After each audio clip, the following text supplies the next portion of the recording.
This one is initial values. I'm sorry. This one is initial values. This process. And from the initial value in physical domain, we can obtain the initial conditions in modal domain. R1, R2, and R1 dot, R2 dot. We already assumed that. We already assumed that there is one initial condition, x1 equals 0, and the other ones are 0. Therefore, we can obtain this relation. The other one are all 0, and we obtain this new initial conditions. R1 0 equal square root m over 2x0, and R2 0 equal square root m over 2x0, and R1 dot 0 equal 0, and R2 dot 0 equal 0. And using these new initial conditions, we can get the response of in modal coordinate RIT is like this. We can plug into this one in here. Then we obtain this one.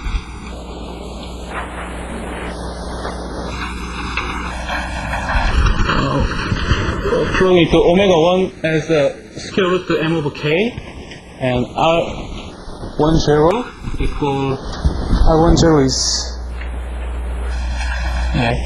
this one, and R20 equals also this one. Then finally we can obtain this uncoupled equation in modal domain, and we also draw the response of this modal response using these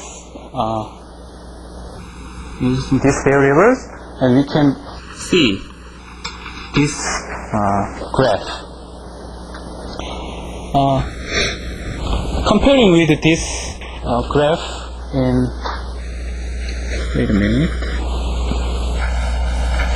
comparing with this graph has rather complicated and composed by two frequencies.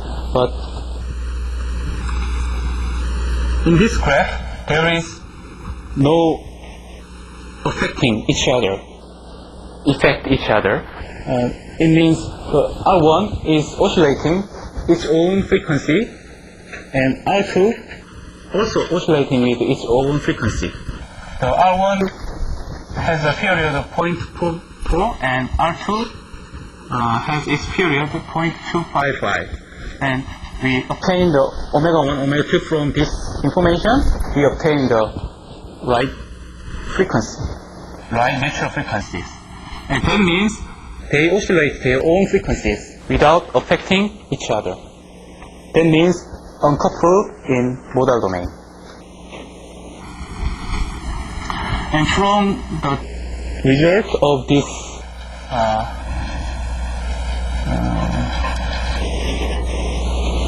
the response in modal domain, we can reconstruct the physical coordinate by using this inverse procedure, and we obtain simply by using insidious calculation, we obtain this kind of physical response in physical domain. Then applying these variables, we can obtain this response in physical domain. Then let's see the previously obtained response without using the eigenvalue problem. Then comparing with these terms, there is a pi over 2 is cosine, and cosine. There is the same form with this one, and therefore we can obtain same response by using the eigenvalue problems. But the procedure is some difficult and eerie, but by using some calculation program and using some convention, the mathematical program, we can easily obtain the value by using the eigenvalue problem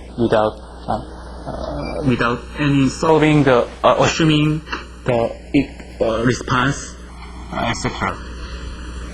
And this is the end of this presentation.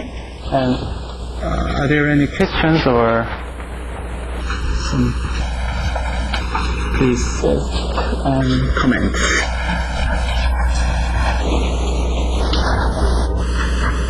You all fill out the blanks.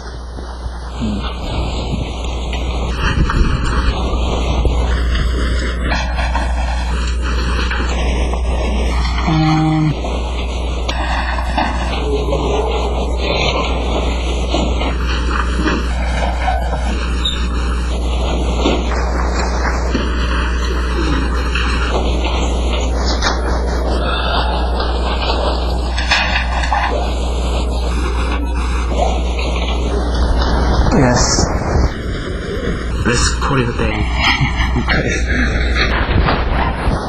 Yes.